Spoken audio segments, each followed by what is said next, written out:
Hello, Tomu, and welcome to your deck review. For those of you joining us for the first time, this is a series where I, Maldhound, Known, Yeller, and Angry Man, calmly take a look at your PP. Your PP being your deck's premise and practicum. Your premise is the idea behind your deck. It's what you hope it does. It's what you would have it do if you got the perfect draw every game. Your practicum is the stuff you put in the 99 and whether or not that actually helps you achieve the faraway goal.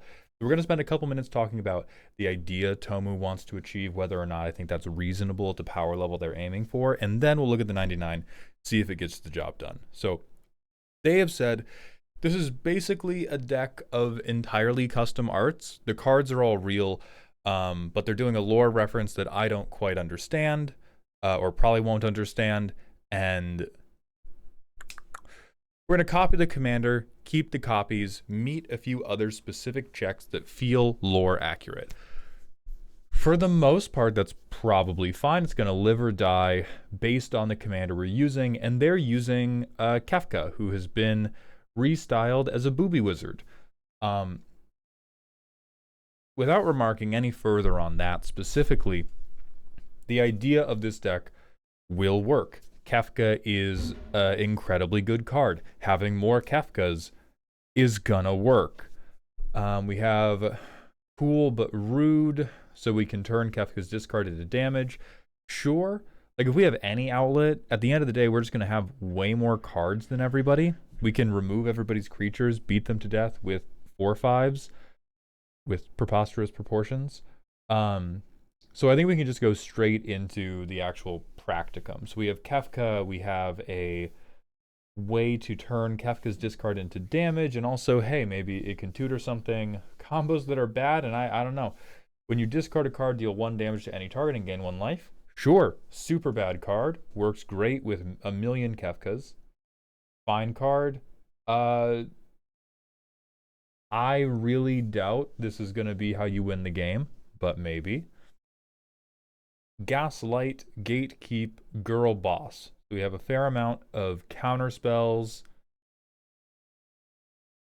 Man, what show is this?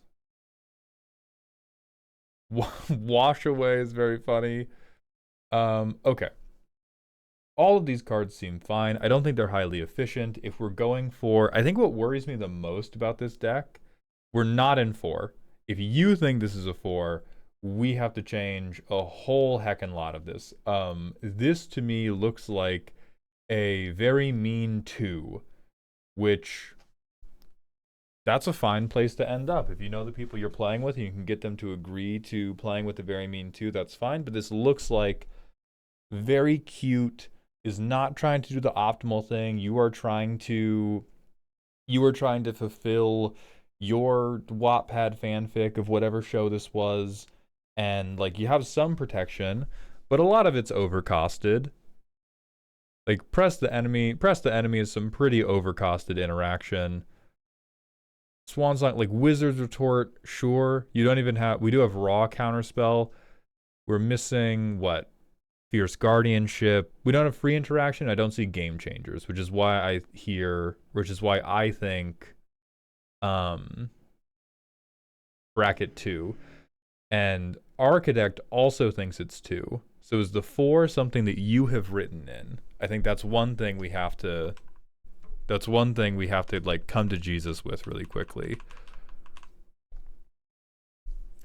So we then have I think I'm a clone now. That's a really funny song pun too. I really appreciate that on a personal level. Wowza. Okay, Autumn Soldier. Pretty solid. Clone Legion, pretty cute. Clever Impersonator, Cackling Counterpart. So these two are going to get us in trouble because they don't break Legend rule, right? Neither does Clone Legion. Copy Homunculi does. Deal does. Mysterious Clone does. Quantum Misalignment does. Okay. So we've gotten it right on the other ones. Great. Ember Island Production does. Self-Reflection does not. Shadow Clone does. And Chameleon does. Okay, pretty solid. Iconic Naga stuff. Really bad card. Would be a really good card if it was in a totally different deck. Really bad card here because we don't have many. Like, most of what we want to do is get a bunch of Kefkas, which is a like combat oriented strategy. Most of our non-creature spells are like the counter spells and then the ramp spells. Sorceress's Schemes, also really bad. Vandal Blast, cute, good enough. Crush of Tentacles, crazy bad. Wow. Wow, like the others are just not very proactive and like not super proactive, but like, okay, yeah, we're goofing around. This is like, this ruins your day. This makes your day worse, dog. Because if we bounce all non-land permanents, we not only have to repay to set up all our clones again, like a third of our clone spells make tokens. This makes a token. This makes tokens. That makes a token. That makes a token. That makes a token. So if we do, like, this card says, okay, you've done all the work to break Legend Rule. You've done all the work to make all these copies of Kefka. Bye. Now you lose them. Oh, I mean, if there's... Because you're also taking, like...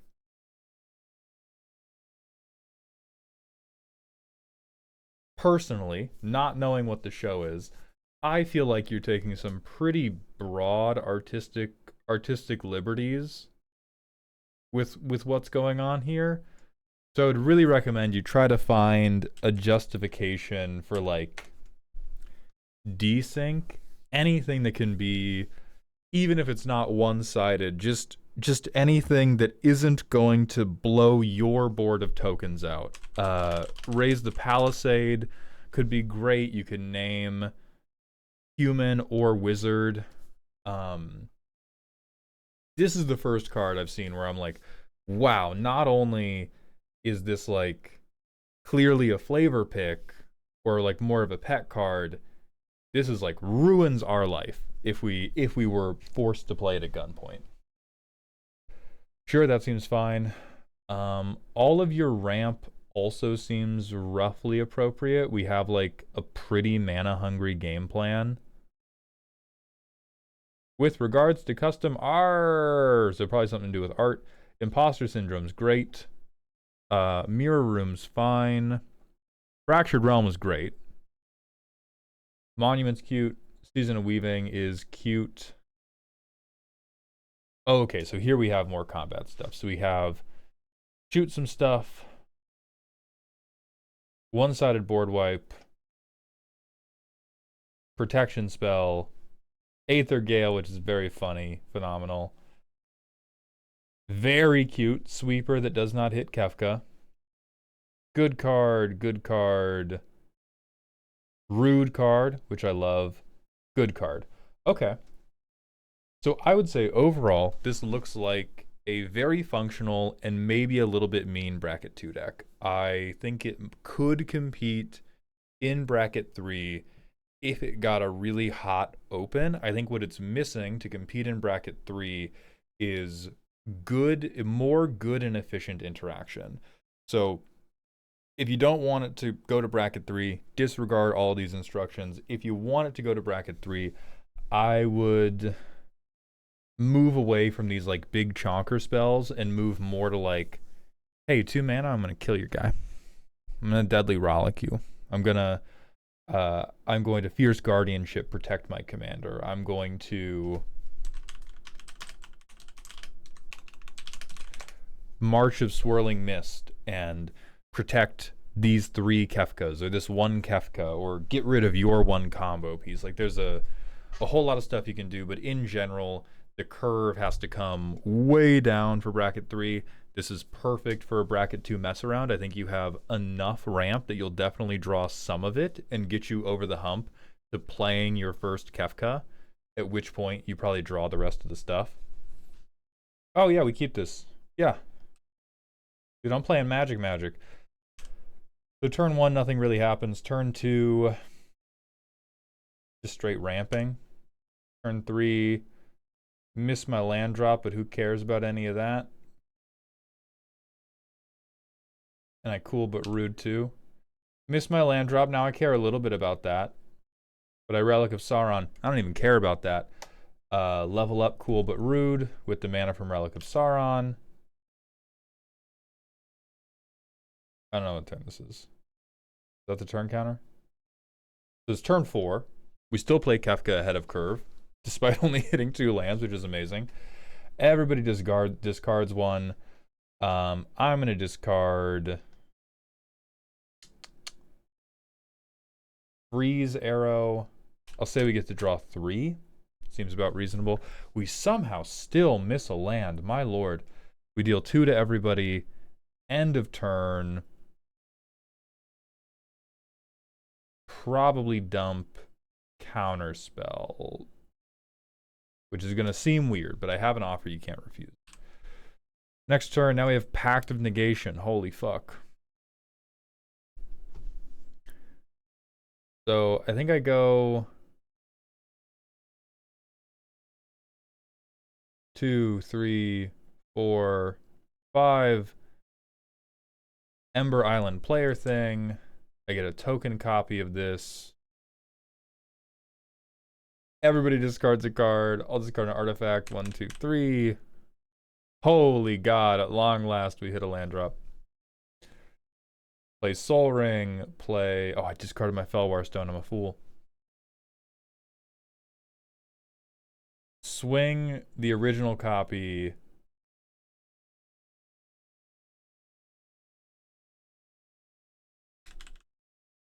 And then, like, from this point, everything kind of works. I don't think we have to go too much deeper into the playtest than that. Like, you have interaction that you can pay for. You have more ramp. You have stuff that will solve a ton of problems on the board. I think the only thing I would take issue with if I was in a bracket 2 game is you do a much better job of ruining everyone else's day than you do of winning, which some tables, if you're bringing this to Gen Pop, really don't like. There are some play groups where you have a good enough rapport that you kind of like bullying each other a little bit. Like, that's part of the fun, is who can chokehold each other for longest. But this is like, you don't represent very much damage, but you do represent, hey, none of you get mana rocks anymore. Hey, all of your creatures are back to your hand. Hey, actually, I'm going to kill all your creatures. And by the way, I have counterspells to protect what I'm doing, and then I'm killing your creatures again. Which, with the ramp you hit, gonna be brutally effective. Gonna get the job done. I would expect some salt from that. And that's okay. But overall, I think it works for what you want to do. If the job you want to get done is I want to make as many clones of her as I possibly can, I think you've done that job.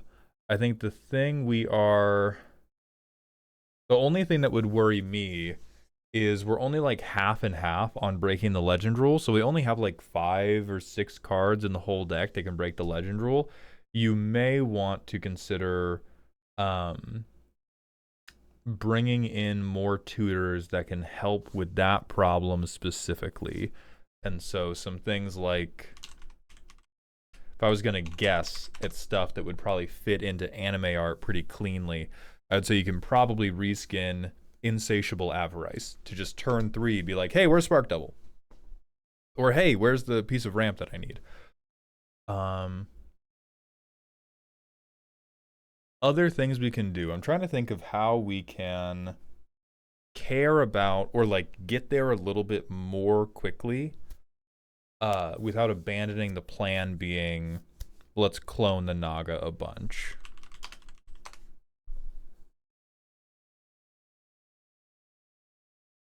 Non-token. This would be great if we were not half in on a token strategy. I really want to recommend Drana. Boy howdy. Boy, are the voices calling out to me. I really doubt it's good enough. It doesn't speed us up. It doesn't speed us up terribly much. You know, even though her name's Naga, she's probably more water related. what might be an angle here is like Collective Inferno. Because you're making a lot of mana anyway. This would get you to like a commander damage kill a lot sooner. It would make them all swing as though they were 8s instead of 4s, which I think is pretty important. You could also consider playing around with like extra combat spells. Yeah, there's Seize the Day, there is Full Throttle. Full Throttle would like really slam the door shut. Like, I think what is the most objectionable piece of this deck is that you are probably winning for a really long time before you have actually won. And so I would really recommend, if you want to play this in Gen Pop, like you want to go to an LGS and play this, you want to play it against friends you haven't played Commander with before, you want to go to a convention and be able to flop it out, I would be looking for a little bit of stuff that could make the path between I'm in control of this game and probably going to win, to have fewer steps to the actual winning, or the like eliminating of players to get us into the next game. Because I know you may be like, oh, but Maul, I don't care about winning. I care about cloning Naga. That is great. And the card you have chosen to represent Naga is mega annoying. If you had chosen anything that was even a hair less oppressive than Kefka Court Mage as your target to clone, I would not be beefing at all. I would be like, yep, clone him, see if you make 20. If you make 20, go ahead and win the game. Do you, boo-boo. But because Kefka is such an oppressive, annoying card, I would really, really recommend you have some just like over-the-top hammer swings that will pump or put a lot more damage onto the board. And so there's Collective Inferno. You could do City on Fire. You do be pumping mana. And dealing triple, like, cool, but Rude's gonna go crazy. Each of your Nagas is gonna swing for 12 damage. And that way, it's like, and I'm sorry I keep belaboring this point, but I really want you to have a good time, and I don't want you to be like, oh, I love this deck. Maldhound said it was good. I'm gonna go play it now, and then you play it, and everybody's like, we fucking hate you. God damn it, you piece of shit. And so I think right now, the nightmare situation to me is I have 3 Kefkas. That seems like the hell dimension. Because at 3 Kefkas, it is enough that like nobody can stop you. They're discarding their whole fucking hand every turn. You are probably like running out of draw power because you don't have opponents with hands to discard anymore. You've probably drawn and resolved at least one-sided board wipe, and all you have to show for it is 12 damage on board. That would make the villagers incensed if you did it in my hamlet. Versus like, you get to 3 Kefkas, you have City on Fire. I'm swinging 36 damage at you and hand ripping you. At that point, it's just like, you did it, go next, shake my hand. So that would be my earnest recommendation. I think this works for bracket 2.